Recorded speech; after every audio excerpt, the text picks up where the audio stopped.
आज यहाँ मंच पर उपस्थित मंचासीन हमारे कुंभी समाज के सभी पदाधिकारीगण, समाज के सभी वरिष्ठ अतिथिगण, शक्ति स्वरूपा माताओं बहनों, देवतुल्य भाई, देश के समाज के कर्णधार ऊर्जावान युवाओं, सभी को सादर प्रणाम, नमन वंदन।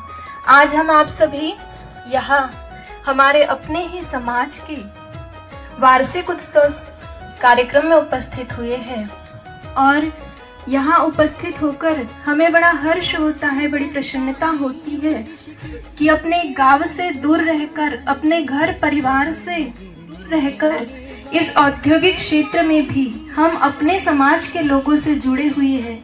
इससे हमें यह अनुभूति होती है कि वास्तव में अपने परिवार से जुड़े हुए हैं। ये बड़ी प्रसन्नता का विषय है, हर्ष का विषय है। और एक अकेला व्यक्ति चाहे कि वो समाज को ऊंचाइयों तक लेकर जाए तो ये बिल्कुल भी संभव नहीं है। हमें आपस में लोगों से जुड़ना होगा, संगठित होना होगा, मिलना होगा, तब कहीं जाकर हम समाज का निर्माण कर सकते हैं। इस कार्यक्रम में समय का अभाव है, इसलिए बस अपने ही समाज के विषय में दो बातें मैं यहाँ से कहना चाहूँगी। पहली तो ये कि यदि हम सीधे सीधे सोचें कि हमें समाज का निर्माण करना है, राष्ट्र का उत्थान करना है, तो ये सीधे सीधे संभव नहीं है। हमें सबसे पहले व्यक्ति का निर्माण करना हो, परिवार का निर्माण करना होगा, क्योंकि कहा जाता है कि व्यक्ति से परिवार बनता है, परिवार से समाज बनता है और समाज से फिर राष्ट्र बनता है।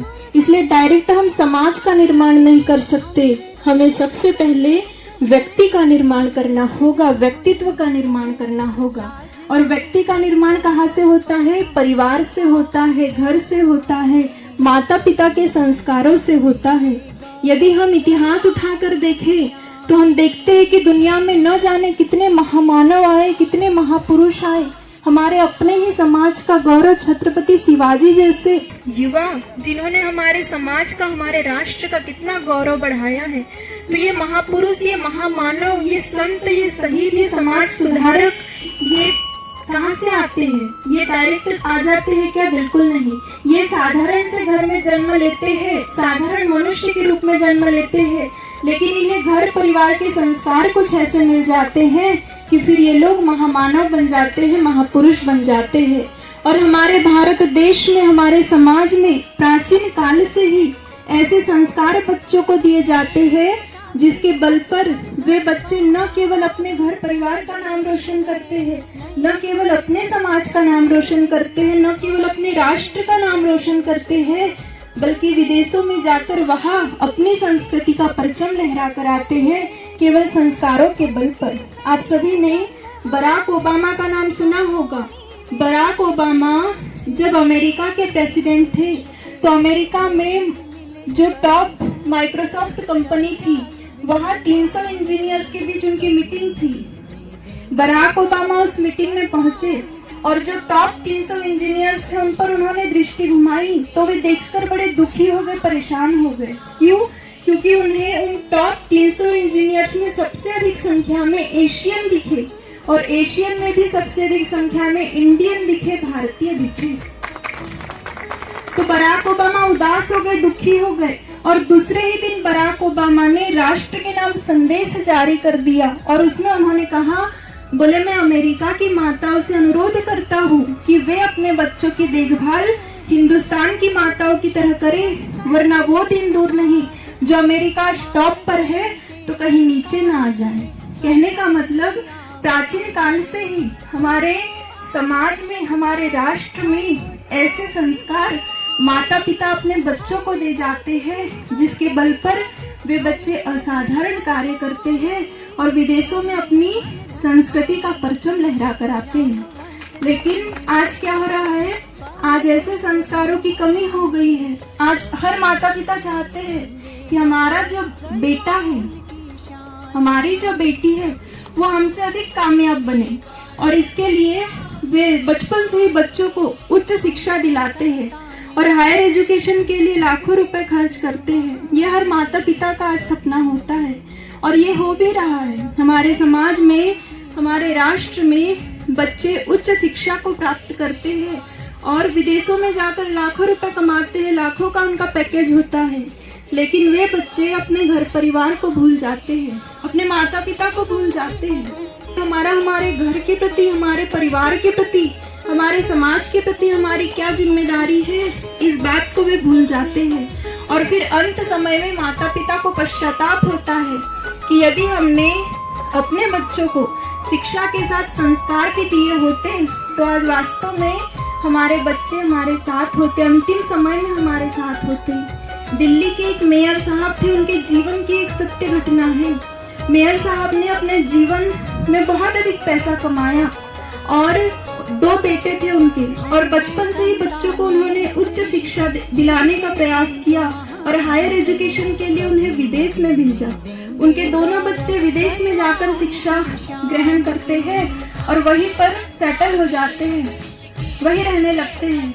और मेयर साहब जो थे वो अपनी पत्नी के साथ दिल्ली में रहते थे। तो समय बीता, परिस्थितियां बिगड़ी।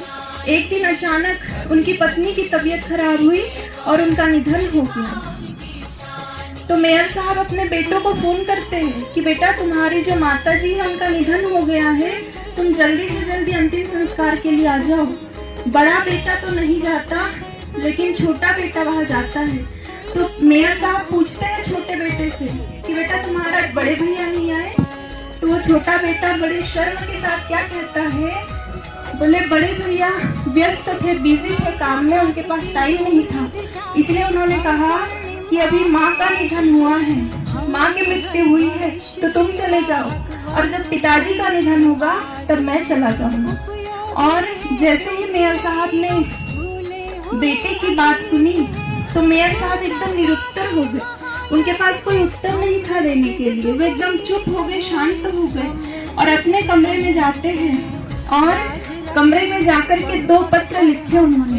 एक पत्र लिखा समाज के लिए, जिसमें उन्होंने लिखा, बोले मैं मेरे समाज के जो मेरे भाई बंधु हैं उनको एक शिक्षा देना चाहता हूँ। बोले मैंने मेरे बच्चों को बहुत अच्छी शिक्षा दी, बचपन से मेरा सपना था कि जितना मैंने कमाया है मेरे बच्चे उससे भी ज्यादा कमाई करे, उससे भी ज्यादा कामयाब हो, और इसीलिए मैंने मेरे बच्चों को विदेश में भेजा। मेरे बच्चे वहां जाकर बहुत अच्छे से पैसा कमाने लगे, उनके जीवन में वे सफल हो गए। लेकिन बोले आज मुझे बड़ा पश्चाताप होता है कि मेरे दुख के समय में मेरे बच्चे मेरे साथ नहीं हैं। उन्हें बड़ा पश्चाताप हुआ, उनके आंखों में आंसू बहने लगे।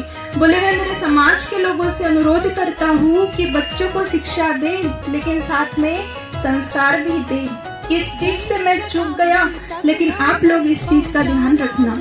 और दूसरा पत्र उन्होंने अपने बेटे के लिए लिखा। क्या पत्र लिखा बेटे के लिए? बोले बड़ा बेटा जो है वो जो मेरी मृत्यु के समय आने वाला था, क्या पता तब उसे कोई काम आ जाए, वो न पहुंच पाए, इसलिए छोटे बेटे से कहा बेटा अभी तुम आ ही गए हो तो अपनी माँ के साथ साथ मेरा भी अंतिम संस्कार करके जाओ। क्या पता जब मेरी मृत्यु हो तब तुम पहुंच नहीं पाओ, इतने तुम अधिक बिजी हो जाओगे, तो मेरा भी अंतिम संस्कार करके जाओ। तो मेयर साहब ने क्या किया, अपनी ही बंदूक से अपने आप को गोली मार दी। उन्होंने आत्महत्या कर ली, सुसाइड कर ली। कहने का मतलब ये कोई कहानी नहीं है, ये वास्तविक जीवन की, हम सभी के लिए वास्तविक जीवन की शिक्षा है, प्रेरणा है। हम इन सूत्रों से सीखे कि हमें बच्चों को केवल शिक्षा नहीं देनी, संस्कार भी देने हैं, मॉरल एजुकेशन बच्चों को देना है, परिवार की वैल्यू बच्चों को समझानी है, माँ के प्रति क्या जिम्मेदारी है, समाज के प्रति क्या जिम्मेदारी है, घर परिवार के प्रति क्या जिम्मेदारी है।